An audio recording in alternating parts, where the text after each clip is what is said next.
La alquimia se considera hoy una mera precursora de la química moderna y una disciplina cuya razón de ser era poco más que la conversión del plomo en oro con la búsqueda de la inmortalidad. Quedó por ello relegada al estatus de superstición y pseudociencia por el hombre moderno, y sin embargo, si uno se sumerge, aunque sea un poco, en este fascinante universo, pronto se dará cuenta de que es muchísimo más. Es una manera de descifrar el mundo y los seres que lo habitan, una cosmovisión que integra el reino de lo invisible y lo sutil. Es un profundo conocimiento sobre la salud y la enfermedad y sobre todo es otra forma de comprender nuestra relación con el mundo natural. Así lo hace también la espagiria, su hermana pequeña y capaz de obtener remedios naturales aplicando métodos alquímicos al reino vegetal.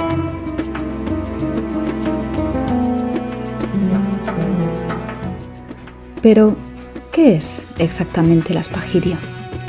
¿Qué principios filosóficos rigen esta disciplina? ¿A cuándo se remontan sus raíces? ¿Qué papel juegan los astros en las elaboraciones espagíricas?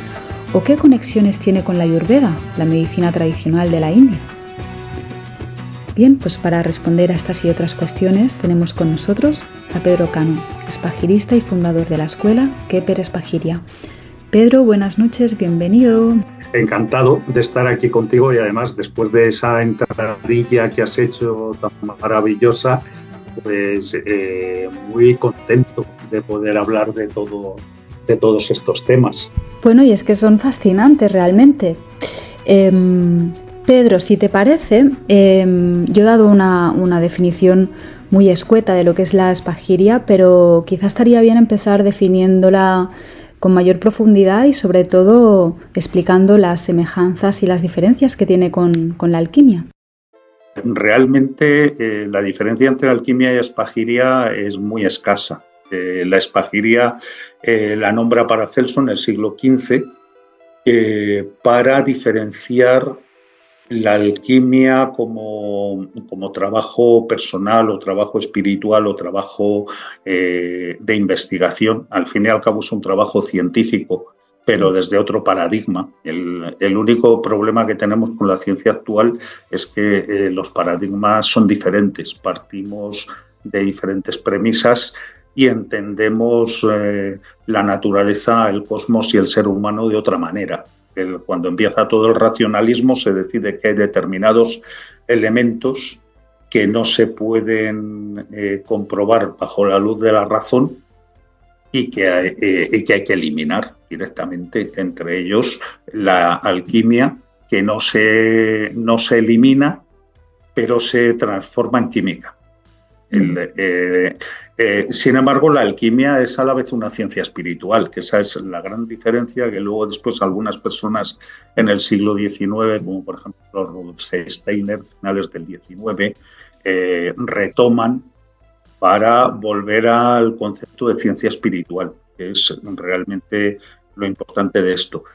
Una diferencia importante entre la alquimia y la espagiria es que la alquimia tiene como final el desarrollo del alquimista como persona hasta lo que llamamos el adepto, que sería aquel que conoce los secretos de la naturaleza, pero a la vez el trabajo sobre elementos que poco a poco se van purificando de acuerdo a lo que en alquimia se llama la vocación o la vocatio.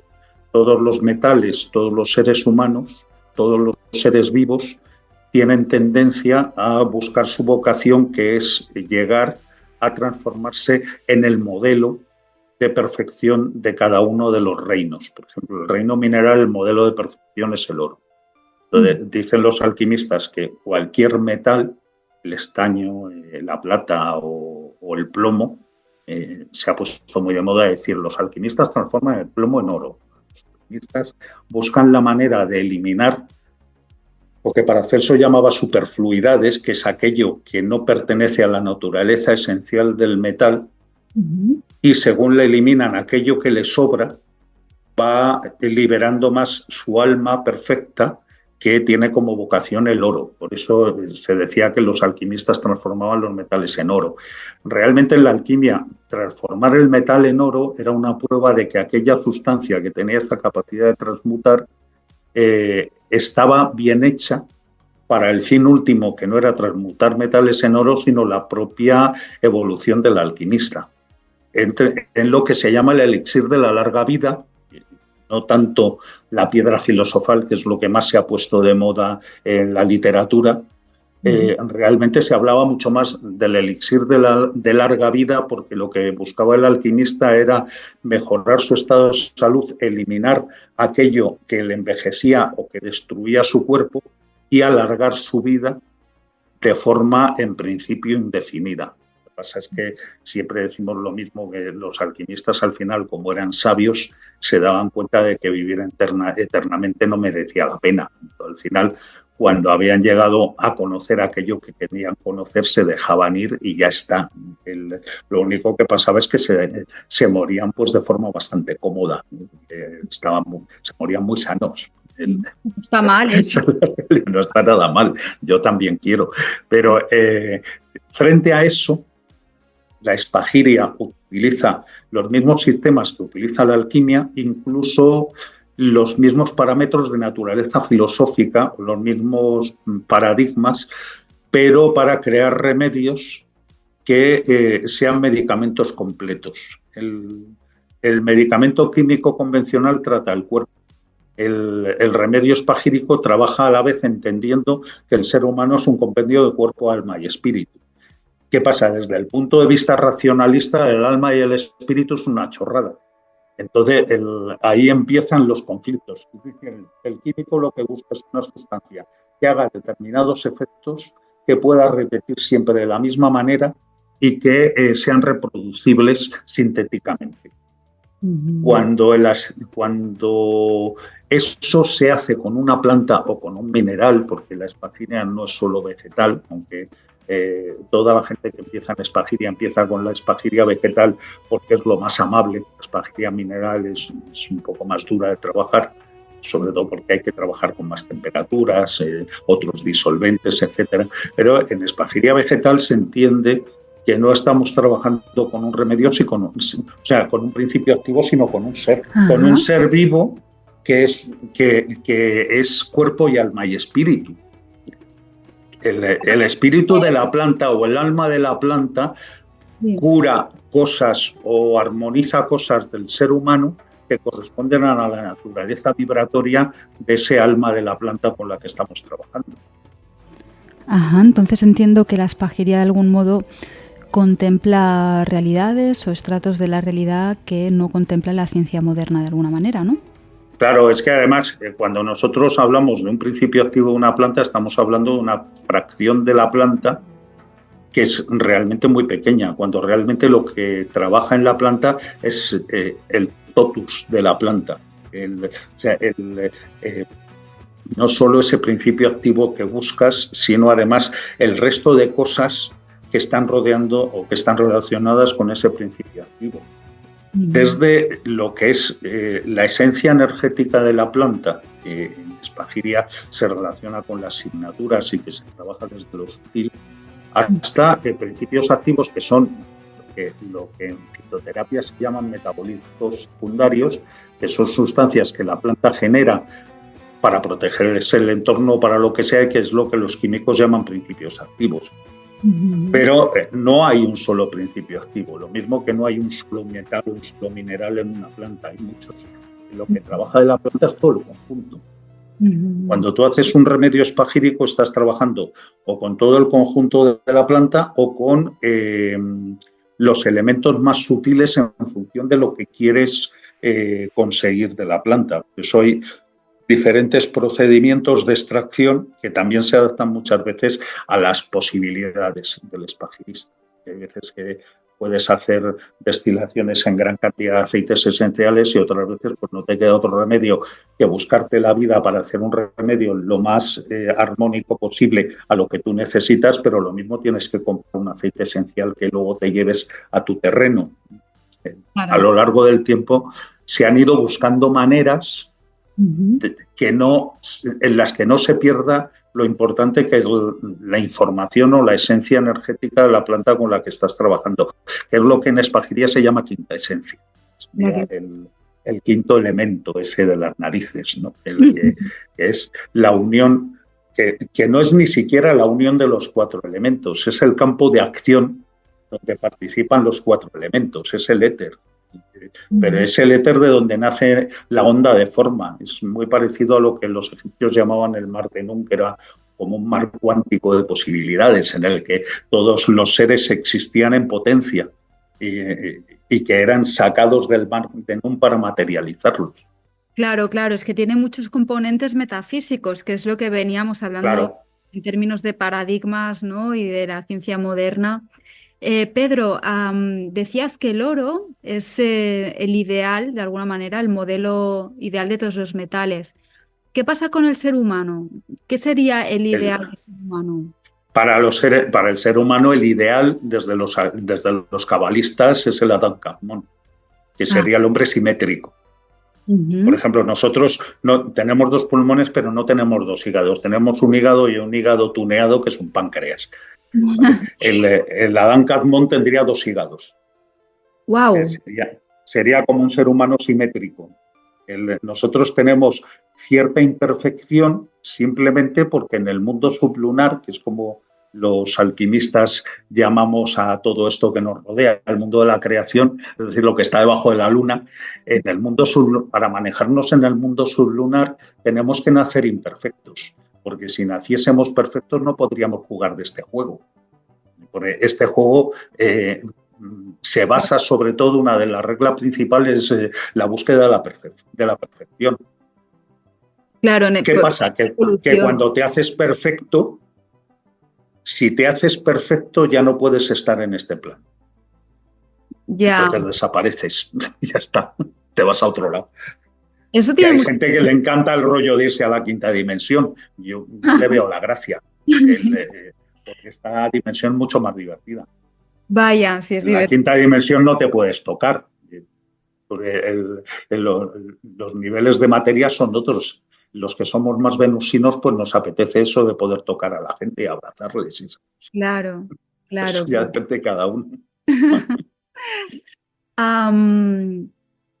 Hablabas de que el espagirista, el alquimista, percibe la planta no como un elemento inerte, sino como un ser. Y a mí me gustaría preguntarte, Pedro, tú como espagirista, ¿qué sientes cuando paseas por la naturaleza? ¿Cómo observas la naturaleza? ¿Cómo lo vives? Pues con mucha naturaleza. Te quiero decir, no hay nada en especial. No tenemos una visión especial. Digamos que tenemos más sensibilidad. Es decir, lo que sí que es cierto es que cuando paseas por la naturaleza con cierto entrenamiento como herborista o como espagirista, herbólogo, sí que trabajas mucho más la atención. Entonces, trabajar la atención hace que veas cosas que la mayor parte de la gente no ve. Pero que veas cosas significa que a lo mejor ves una planta que para otro tipo de gente pasa desapercibida. Pero no hay... A ver, hay gente que sí, que son videntes y ya está.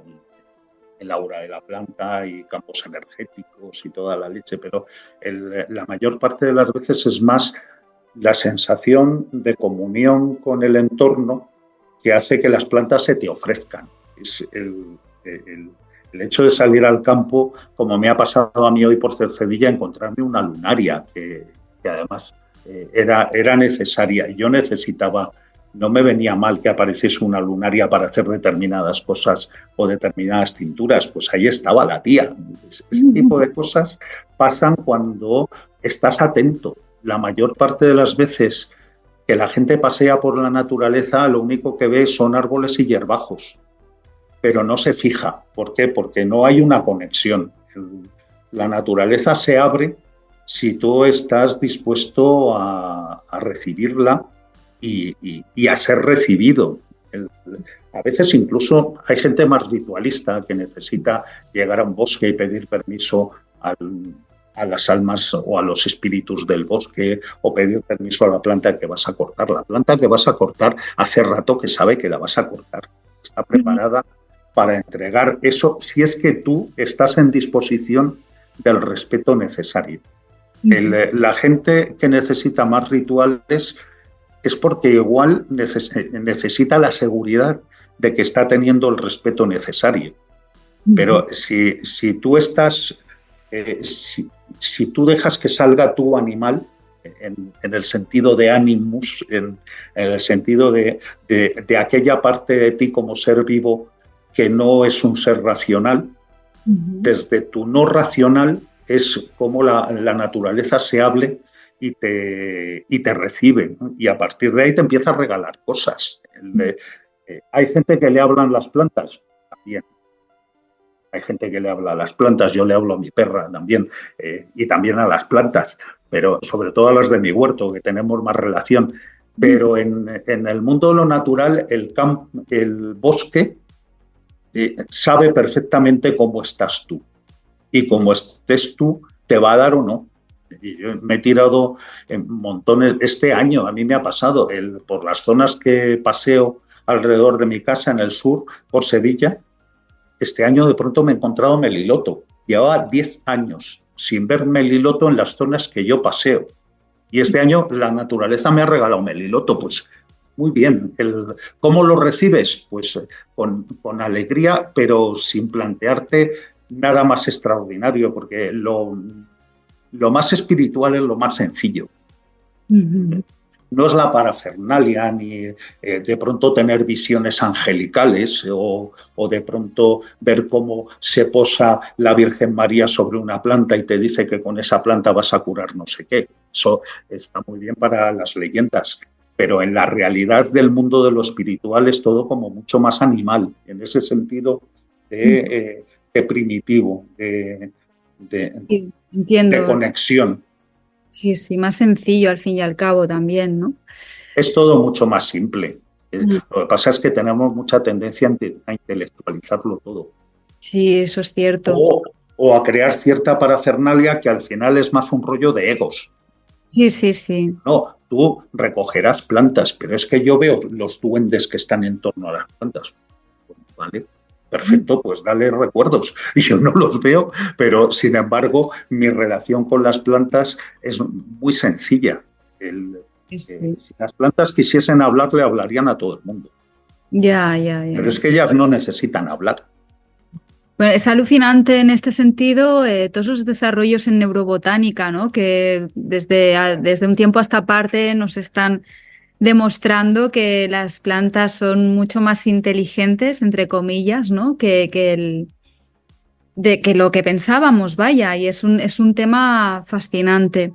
Entonces, claro, pero es que mira, ha habido ahí un retroceso brutal, porque en la antigüedad eso ya se sabía. O sea, nadie se planteaba, ningún curandero de la antigüedad antes del siglo XVIII se planteaba que una planta no tuviese alma o que una planta no sintiese o que una planta no tuviese capacidad de comunicarse.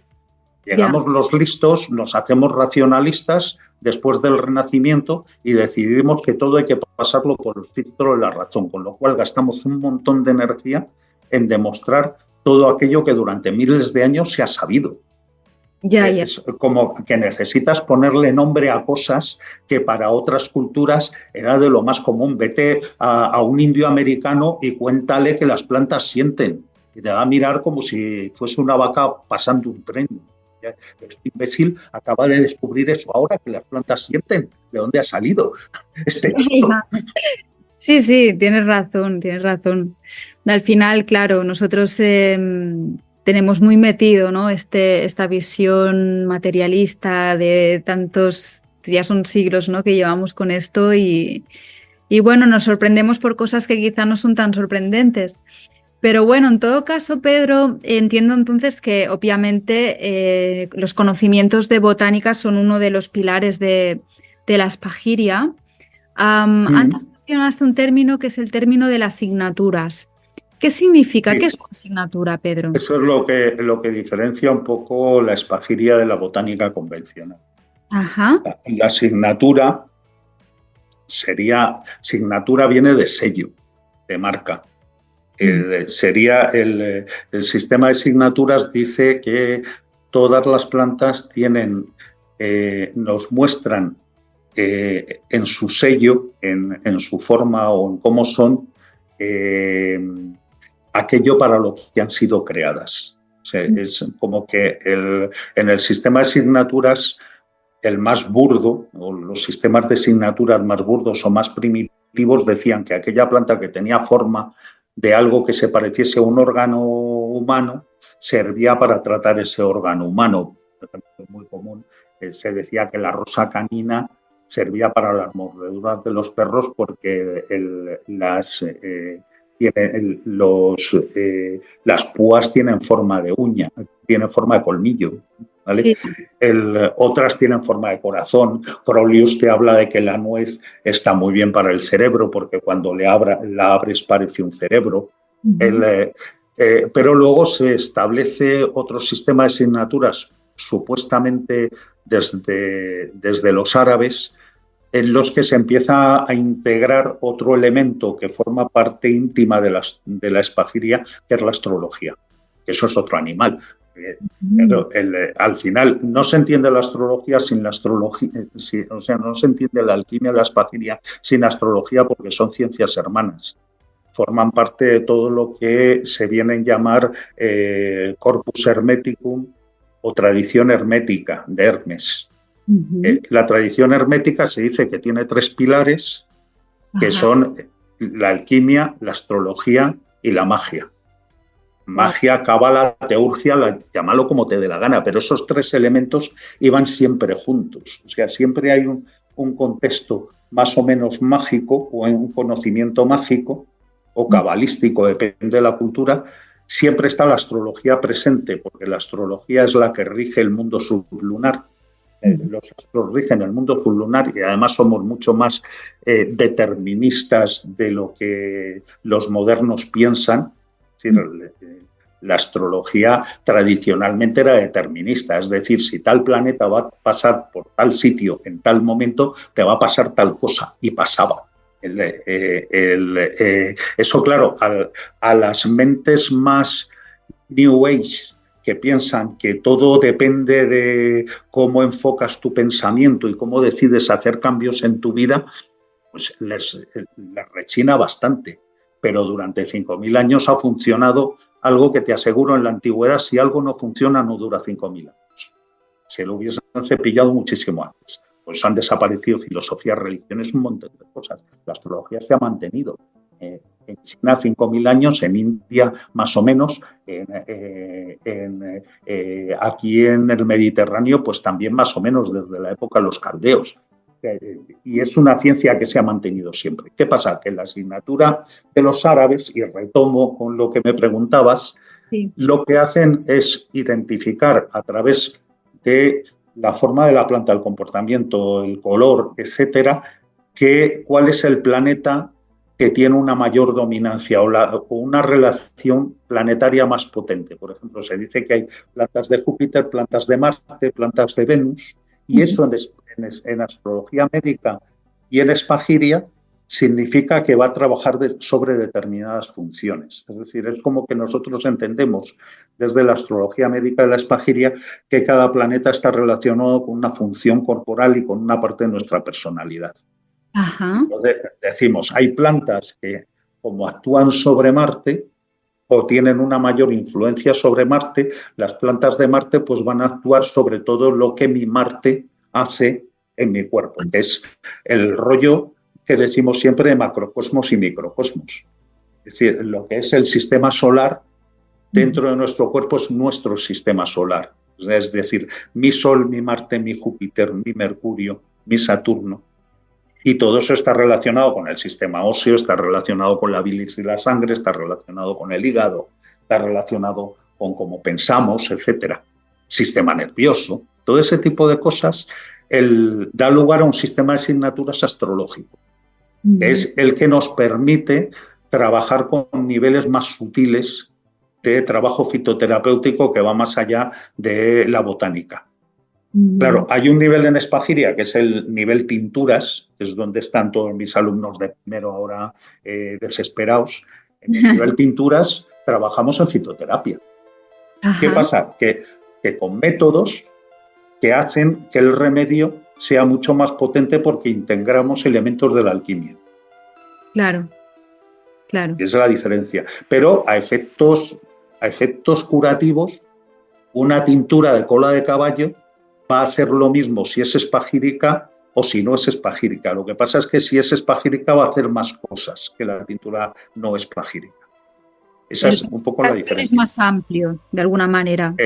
Sí, pero va a trabajar principalmente como diurética remineralizante, que es lo que hace la cola de caballo toda la vida.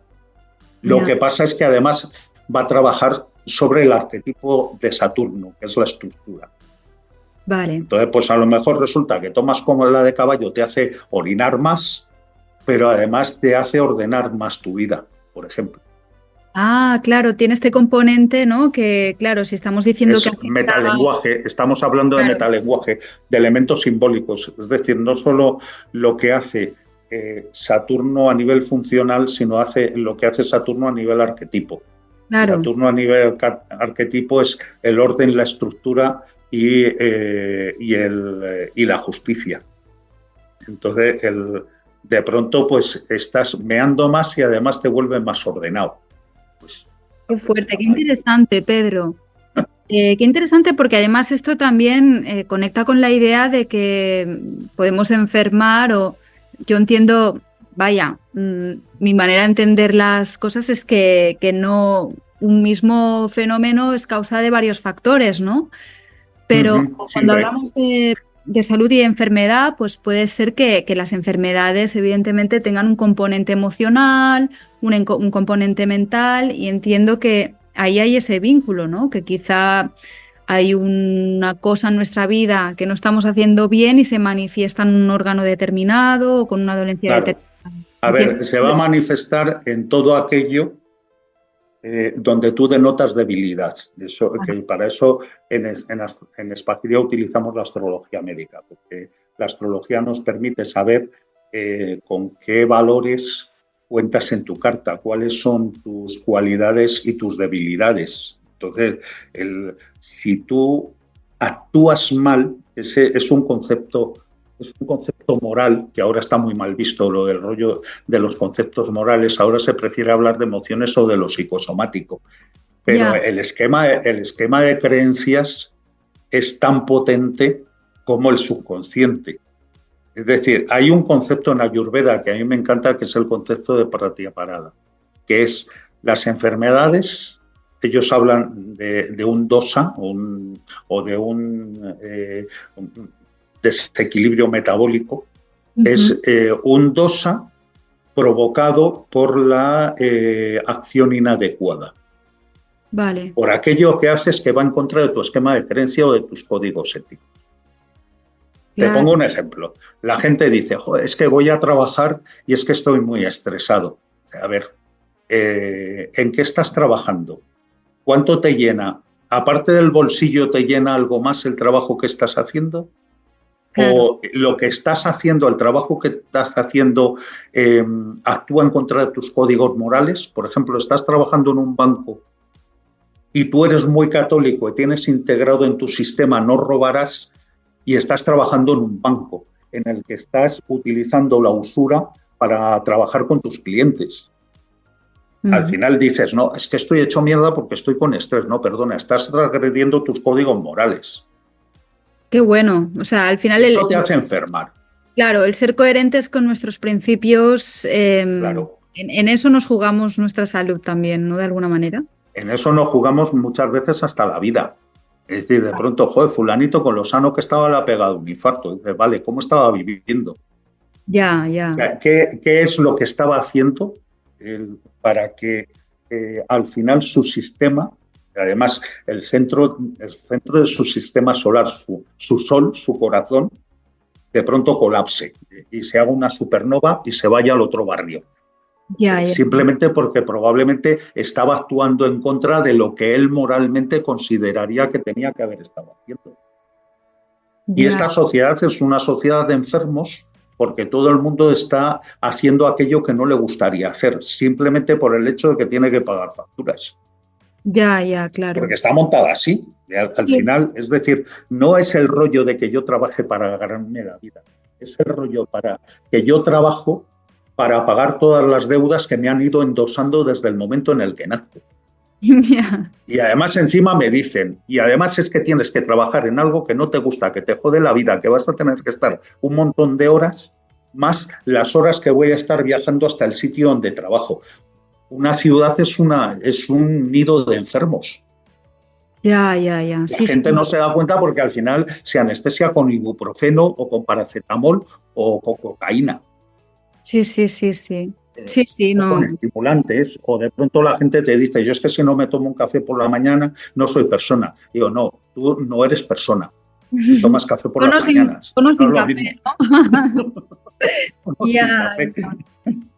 Sí, replantearnos. Esa es la diferencia, es decir, no Sí, es tanto, a ver, nos quedamos enganchados en el rollo emocional y nos vamos al psicólogo y a lo mejor lo tenemos delante de las narices. Es decir, una relación que o no me he currado o estoy manteniendo porque no tengo capacidad para soltarla, porque además a lo mejor con la relación va otra serie de cosas que son más losas, o estoy soportando un trabajo que no me atrevo a dejar porque me da miedo a saltar al vacío.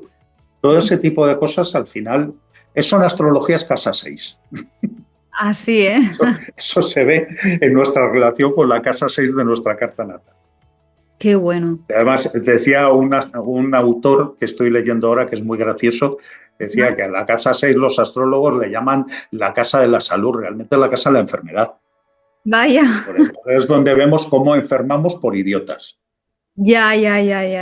Qué bueno. Bueno, yo te quería preguntar precisamente cómo se conciben, ¿no?, la salud y la enfermedad desde la Spagyria. Una vez oí, no sé quién me explicó que antaño el mal médico no era el que te curaba, sino el que no preservaba tu salud, ¿no? Entonces, si Eso enfermo. era muy común en la medicina china. ¿Verdad? Yo he escuchado esto de algún lugar, ¿no? Entonces ya son paradigmas del tema completamente distintos. Háblanos un poco de esto, de cómo se define la salud y la enfermedad desde la perspectiva de la Spagyria y la filosofía natural. La salud, la enfermedad no es nada más que un desequilibrio de los elementos. En eso nos parecemos muchísimo a la Ayurveda y a la medicina china. Es decir, al final, lo que se llamaba desde Hipócrates la medicina humoral, que es la base de toda la medicina espagírica, es mantener en equilibrio tu balance propio de los 4 elementos que te construyen. Cuánto de tierra, de fuego, de aire y de agua tienes, y mantener eso en equilibrio. Y sobre todo la capacidad, que solo el Ayurveda lo explica muy bien a través de los dosas, la capacidad de no intoxicarte con residuos metabólicos que no son expulsados. Por eso en las medicinas tradicionales la purga era algo habitual, porque manteniendo limpio el intestino hacías que todo el sistema funcionase. Es decir, lo primero que se hace en la medicina hermética o la medicina hipocrática o medicina humoral, que viene a ser lo mismo, es hacer un estudio de cómo estás compuesto, de cuál es tu balance propio, lo que los indios lo llaman prakriti, que sería el balance de tus elementos o temperamentos, primero para ver cuáles son tus carencias, que es por donde puedes acabar perdiendo energía y debilitándote, o cuáles son tus tendencias a los excesos, en función de cuál es tu componente temperamental, ¿vale? Eso, para nosotros, para la medicina espagírica, hay una primera parte que es básica, que es la medicina humoral, que es limpiar la casa y nutrir adecuadamente. Ahí entran los alimentos adecuados para cada constitución.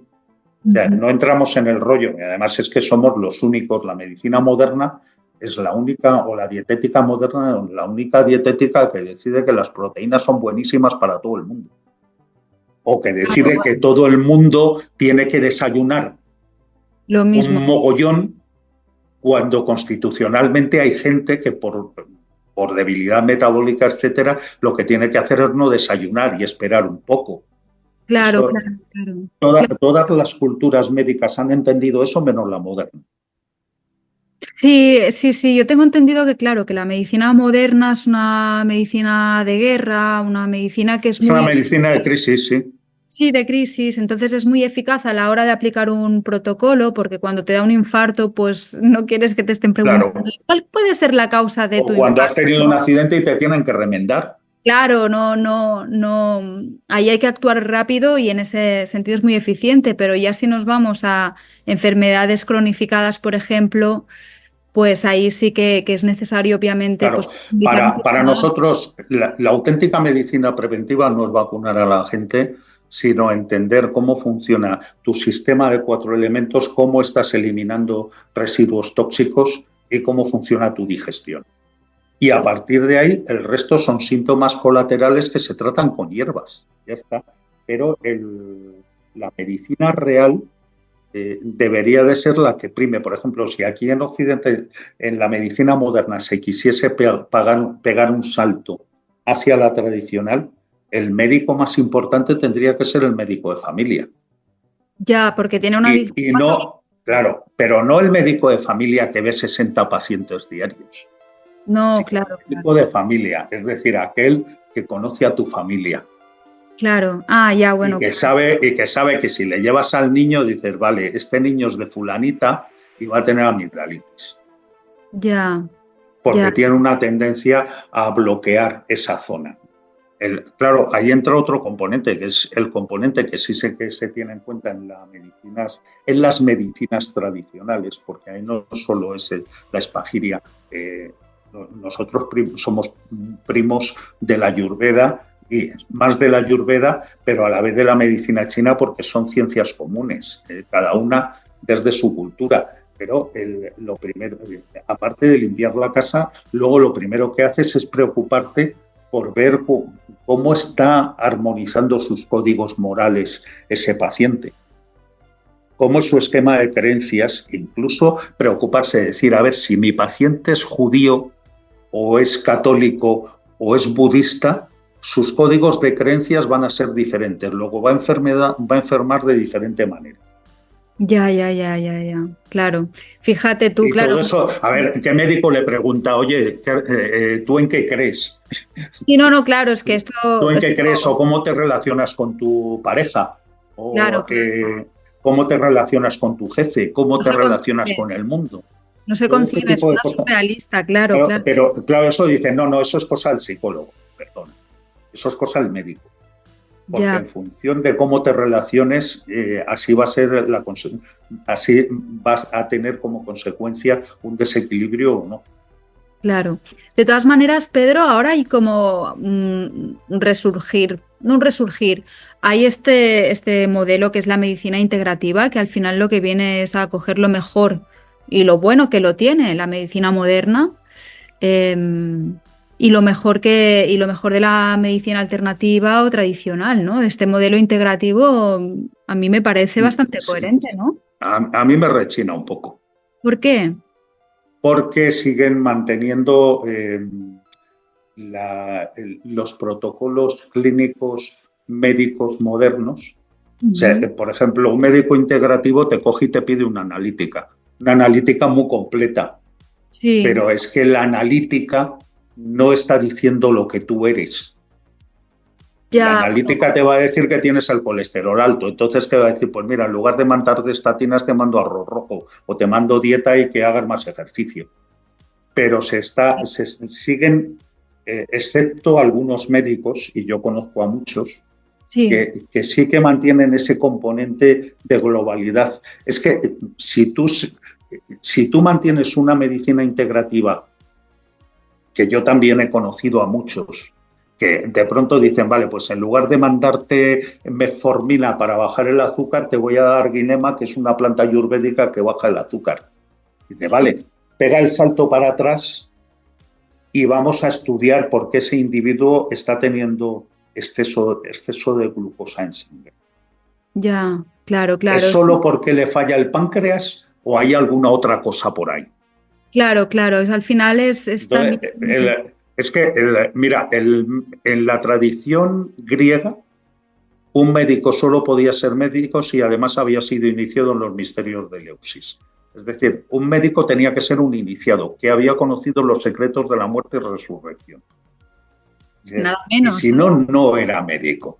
¿Vale? Ya, Quiere decir que siempre había, en los médicos antiguos, siempre había un componente sacerdotal. Llámalo como te dé la gana. Y no es una connotación religiosa porque depende de cada cultura. Es una conexión. A mí hay otra palabra que me encanta, que está fuera de juego, porque como en este mundo todas las palabras se han trastocado, es la palabra pontífice. ajá, El pontífice es el que crea puentes. ¿Vale? El claro. que crea el puente entre el espíritu, entre la realidad material y la realidad espiritual, y Ujú. hace que la persona encuentre paz con su propia realidad espiritual. Si hay paz con tu propia realidad espiritual, no puedes estar enfermo. Claro, sí, sí, Eso es una parte del trabajo. Es decir, pues a lo mejor si es católico, lo que tienes que hacer es decirle que recupere la costumbre de ir a misa y además que se tome unas hierbas para, para equilibrarle lo suyo, ¿no? En la medicina integrativa lo que se está haciendo mucho por interés de los propios laboratorios, en que el médico integrativo prescriba muchas capsulitas de suplementos de ya, vitamina D3, ya. al final estamos haciendo una medicina farmacológica, pero con sustancias naturales, que siguen siendo fármacos. Ya, ya, Pero ya. nos perdemos lo otro, que es decir, vale, o como decía Bach, si tienes miedo, pues te voy a dar Mimulus. Ya está. Ya. Equilibra tu miedo, comprende tu miedo y por ahí vas a encontrar una vía de sanación también.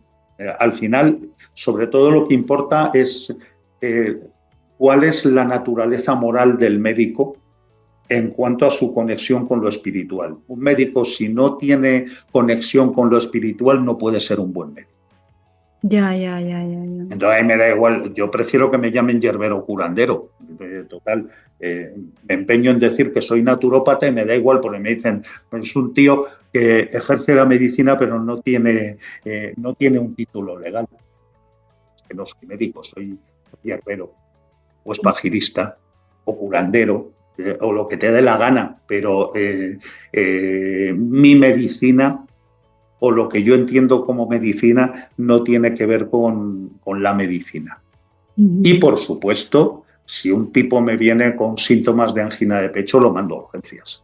Sí, no, claro, claro. Pues yo no tengo ningún problema. Y que le trate el mecánico. Luego, cuando le trate el mecánico, pues ya veremos lo que hacemos con ese tío, para que no le vuelva a dar otro. Claro. Y en cuanto a lo que es la operatoria, descríbenos un poco cómo es el laboratorio de un espagirista, qué se necesita, los elementos básicos. Cuéntanos. Es una La parte súper mayor parte, interesante. la mayor parte del tiempo el espagirista está destilando. Ajá. Al final, un laboratorio espagírico es un sitio donde hay muchos cacharros destilando cosas. Ujú. Sobre todo porque hay un proceso que en la alquimia se describe como solve coagula, Ujú. disuelve y coagula, que además es el motor de todo, es como la expansión y la contracción de todo el universo. En, Ujú. en ese modelo de expansión, cuando tú disuelves algo, en el momento de la disolución estás liberando los componentes de ese algo con lo que estás trabajando y se liberan o a través del humo o a través por el calor o a través de la fermentación o de mil cosas, se liberan elementos que no son necesarios. Entonces, lo que vamos es a un proceso de purificación de las sustancias con las que tenemos que trabajar y, en principio, el trabajo del espagirista casi siempre es en generar lo que llamamos menstruum, que son los disolventes. En Ujú. espagiria vegetal, el principal disolvente es el alcohol etílico, que tiene unas cualidades particulares porque debe de proceder del vino. Al final lo llamamos espíritu de vino, Ajá. que al final acaba dejando de ser espíritu de vino porque ya no pertenece al vino, porque cuando se purifica muchísimo se transforma en un disolvente universal del mundo vegetal, y que es lo que nos permite extraer los principios, lo que para nosotros son los principios activos, que no necesariamente son solo farmacológicos. Claro, Lo que claro. llamamos mercurio, azufre, sal, que tiene otras connotaciones en las que no vamos a entrar ahora porque se nos va a ir toda la noche. Pero sobre todo el laboratorio espagírico es como un laboratorio farmacéutico de antiguo, una botica.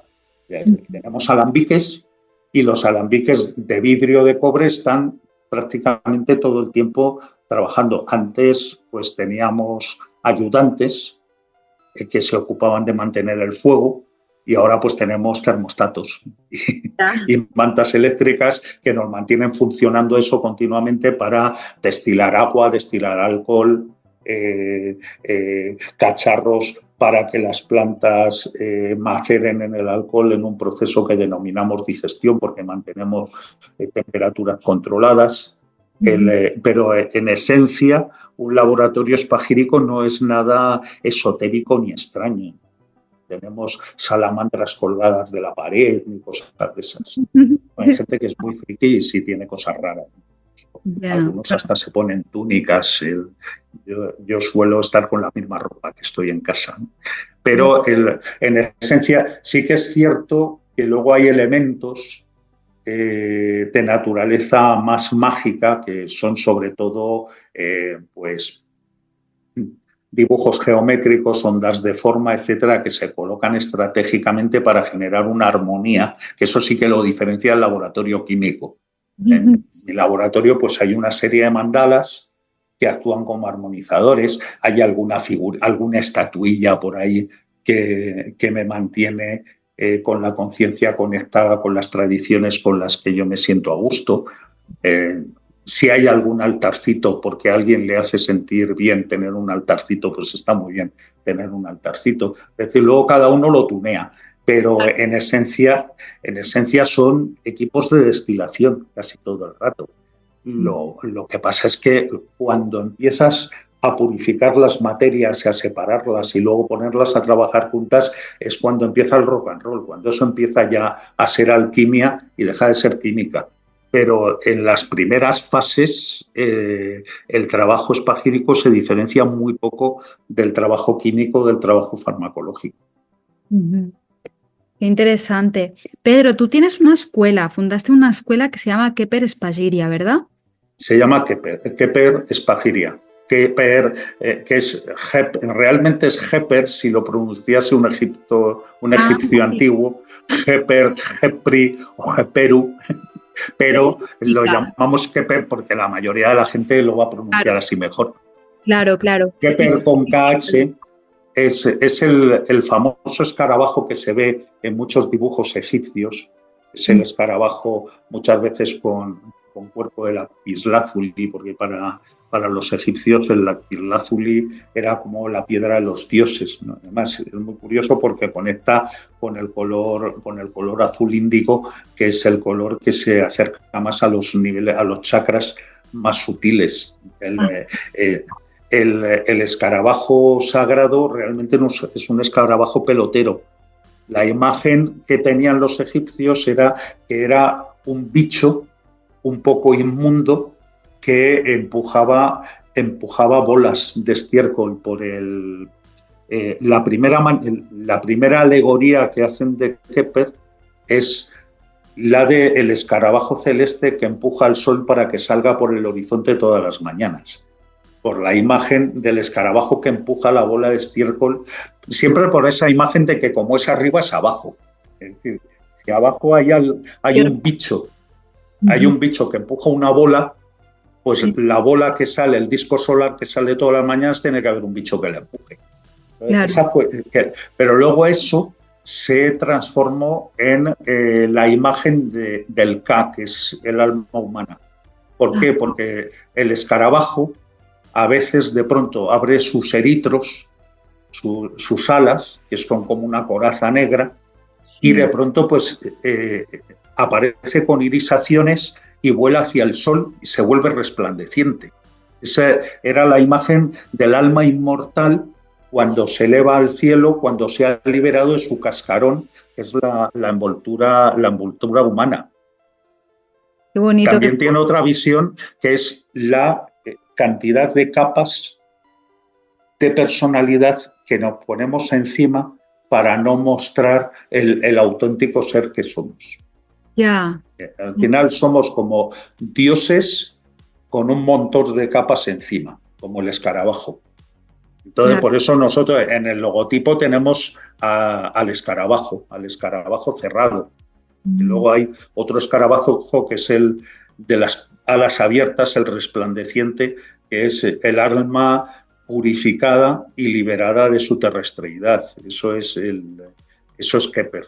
Entonces, por un lado, por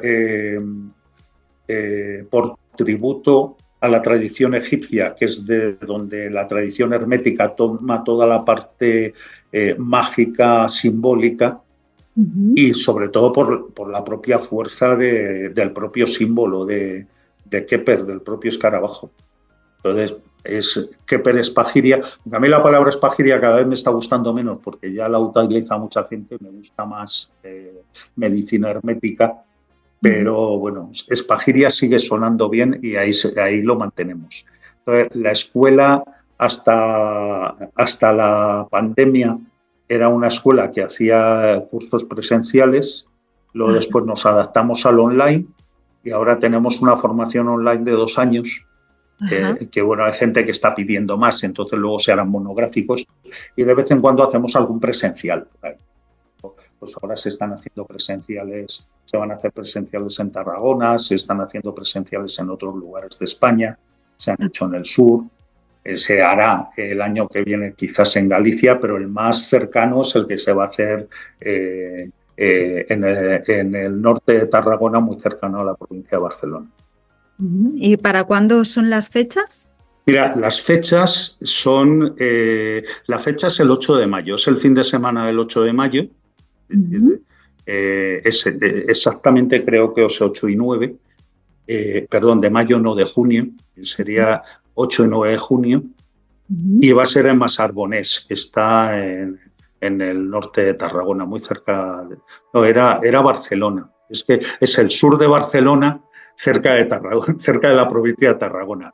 Es que como no soy de aquí, no soy de allí, pues me lío con la geografía. No pasa nada. Ya casi para terminar, el curso este que hacéis de 2 años, ¿qué asignaturas, o sea, se organiza por asignaturas o qué tipo de conocimientos adquieren los alumnos? En la escuela somos 4 profesores.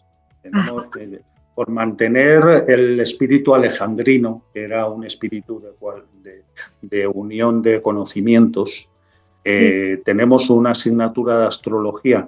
Empieza siendo astrología general y luego lo enfocamos a la astrología médica y operativa. Hay otra asignatura. Esta asignatura la da Rael, que es el compañero que lleva todo el tema de astrología y cosas raras. Tenemos a Julio Cascovelo, que da simbología hermética. Es la pata junguiana del grupo, porque como hay gente que le gusta el rollo más modernito, pues metemos la pata junguiana, que es Julio Cascovelo, que hace un trabajo extraordinario en simbología hermética, arquetípica, etcétera. Luego tenemos a Egoir Garro, que trabaja más en segundo por una cuestión de tiempo, que ha hecho un trabajo precioso de adaptación. Él procede de la medicina taoísta, de la macrobiótica. Y ha hecho, a través de los estudios de los textos antiguos, sobre todo Avicena, ha hecho una adaptación de la visión macrobiótica a la visión médica medieval mediterránea, sobre todo desde los textos de Avicena, y ha creado lo que llamamos dietoterapia humoral o medicina humoral, desde los humores hipocráticos. Entonces, hace un trabajo precioso aplicando el uso de los alimentos en función del temperamento y la constitución del paciente. Y luego está un servidor que da trabajo de laboratorio, da laboratorio la parte de astrología médica y fitoterapia. Sin Y embargo, luego, aparte, la escuela hace 2 encuentros, 1 o 2 encuentros presenciales claro. para todos los alumnos. El último se hizo en casa de Artur Sala, pobrecito, todavía está cicatrizando. Le juntamos 50 personas en su casa Buen y amigo no de lo esta pasó casa, demasiado bien.